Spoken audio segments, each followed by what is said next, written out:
Unlocking the Mysteries of Dreams with James Ryle. Have you ever noticed that the greatest secrets of life aren't hidden in bank vaults, but right inside our own dreams? It's absurd, I know. After all, how could something that happens while we are asleep radically change the course of our life? Well, I'm here to tell you, it can. And I am living proof of that. How many times have you woken up in the middle of the night with your heart racing, feeling that something momentous had just occurred inside you, but you chose to roll over and try to sleep again?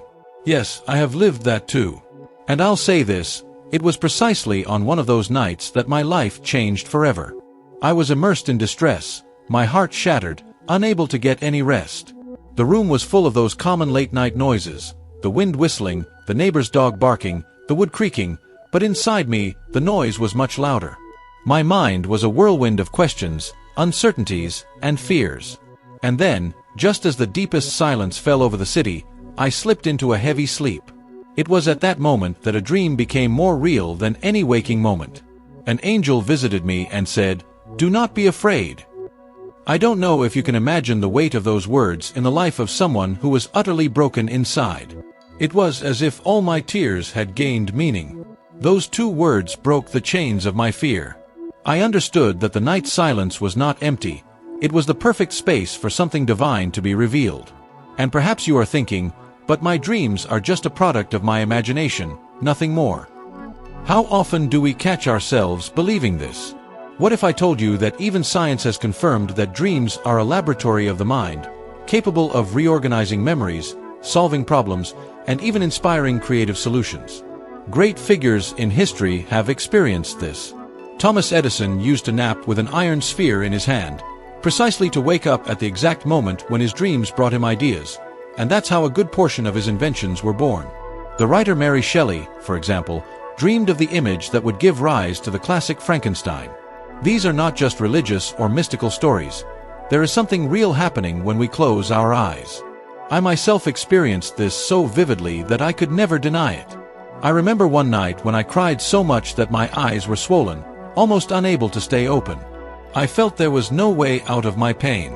But in that brief instant of sleep, I received not just comfort, but clear direction for the future. This not only changed the course of my life, but it saved my heart from being lost in despair. It was a reminder that, deep down, dreams can be the language by which God, or life itself, calls us back to our true path. And now I want to ask you, how many times have you dismissed that strange feeling that a dream was trying to tell you something important? How many answers have you ignored because you believed it was just nonsense? Think carefully. What if that doubt you carry today, which seems impossible to resolve, had already been answered during the night, but you simply didn't pay attention? Isn't it curious that just when we try to quiet the world and seek rest, we are surprised by messages that seem to come from a place beyond us? The fear that paralyzes us during the day can be dissolved in a single night, in a single vision. And I say this with absolute certainty, because that is what happened to me. The silence of the night revealed a secret that no human voice could tell me. And perhaps, just perhaps, the next dawn will bring you what you have been waiting for so long. Now tell me, are you willing to believe that your dreams can carry greater answers than you imagine? Have you ever found yourself trapped before a choice that seemed to have no way out? That kind of decision where any chosen path seems to carry pain, loss, or regret. I know exactly what that feels like. I remember the sensation of being completely divided. On one side, the law and tradition pushed me to expose and condemn Mary. On the other, my heart cried out for the love I felt for her. The pressure was suffocating. I walked through the night, aimlessly, my mind consumed by questions. What will people say about me? How will I face the family? Should I give up everything? This is a very common fear among us, the fear of choosing wrong. How many times have you thought, what if I ruin everything? What if my decision destroys my life? This anguish paralyzes. And what happens to most people? Simple, they choose not to choose. They stay still, waiting for life to decide for them. But have you noticed that even omission is a decision? Not acting is also a choice, and it is usually the choice that consumes us most from within. Science confirms this. Psychological research reveals that about 85% of people regret the things they did not do more than the things they risked doing. That is, the pain of inaction is heavier than the pain of failure. And it's curious. Fear tries to convince us that it's safer not to move, when in reality it's the exact opposite. Life only reveals itself when we take the step, even if it's uncertain. I see this in the history of figures like Steve Jobs. Imagine what would have happened if he had given up after being fired from his own company. He could have surrendered to the fear of never getting back up. But he chose to risk again, to create new things, and it was precisely that bold step that led him back to Apple to transform the world. On the other hand, how many people do we know, some famous, some not, who remained trapped in fear, swallowed by doubt, and never lived the life they could have lived? And here, let me share a personal moment with you. Amidst that emotional turmoil, I remember being in the workshop, holding a hammer and 3 large nails, walking back and forth without knowing what to build. The wood was there, the tools were there, but there was no clarity within me. It was as if my hands expressed exactly the emptiness of my mind. I didn't know what to do. It was in that instant that I realized that even in confusion there is an invitation. Either you surrender to paralysis, or you embrace the courage to take the first step. Now answer me, how many times have you also had all the tools in your hand, but didn't know what to build with your life? How many times did you wait for an answer to fall from the sky, while time slipped through your fingers? What if the true answer is not in waiting, but in daring to choose, even without guarantees? Perhaps today you are facing a decision that seems impossible. But remember, the choice not to choose only prolongs the pain. It is in the act of risking, of taking the step toward the unknown, that life transforms. I learned this in the most painful way possible, and it was precisely that lesson that paved the way for the miracle that would follow. Have you ever caught yourself thinking that something simply could not happen? That it was too impossible, too improbable, outside of all human logic? I have been in that place too. When Mary told me she was pregnant and that it came from the Holy Spirit, everything inside me screamed, "No! This is not possible." The mind tries to confine us to what is explainable, rational, provable. But what about when the improbable becomes real before our eyes? This is a common fear for many people. What if I believe in something and get disappointed? What if I take a leap of faith and look ridiculous? How many times have you stopped trying because you thought it was impossible? The curious thing is that life is full of examples of things that, at some point, seemed unattainable, but which changed the course of history. Think, who could have imagined that man would walk on the moon? Who would have believed, 30 years ago, that we would have access to all human knowledge in the palm of our hand, through a mobile phone? The impossible of yesterday is the commonplace of today. And science confirms this in an impressive way. Studies show that optimistic people not only achieve more goals, but also live on average 7 years longer than pessimists. This is not religion, it is not cheap philosophy, it is statistics.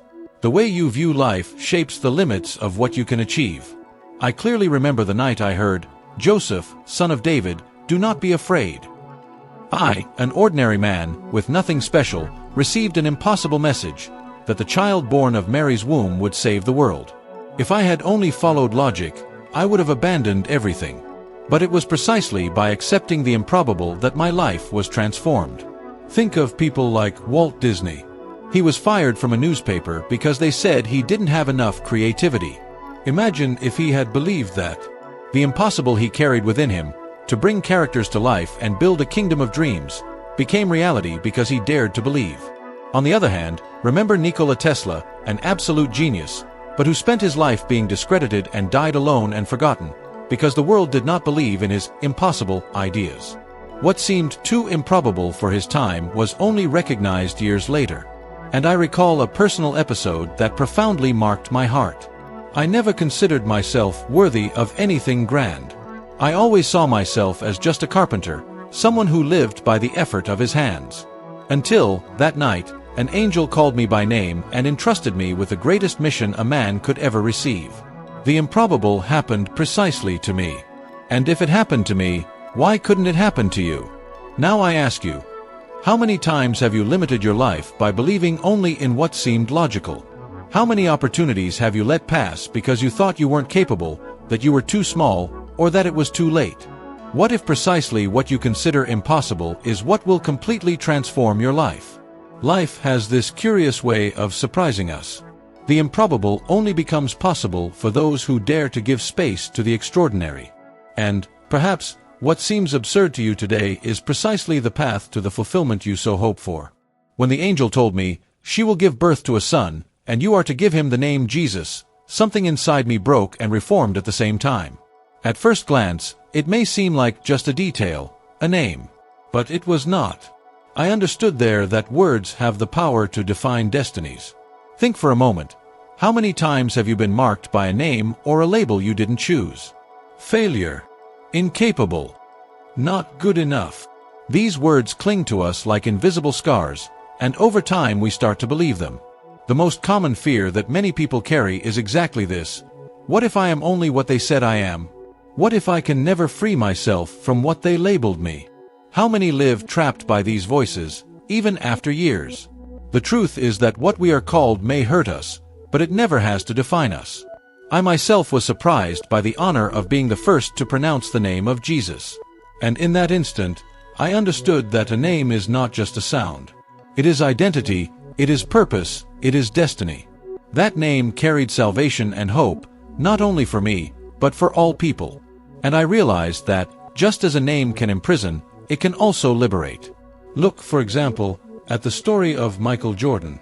In high school, he was cut from the basketball team. Many called him average, and said he had no future in the sport. Imagine if he had accepted that label.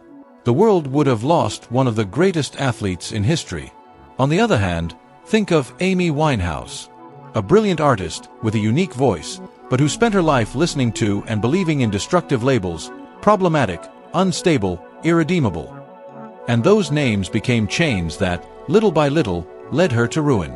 In psychology, there are studies that show that what you believe about yourself, your identity, your self-image, has a direct impact on your performance, your health, and even your longevity.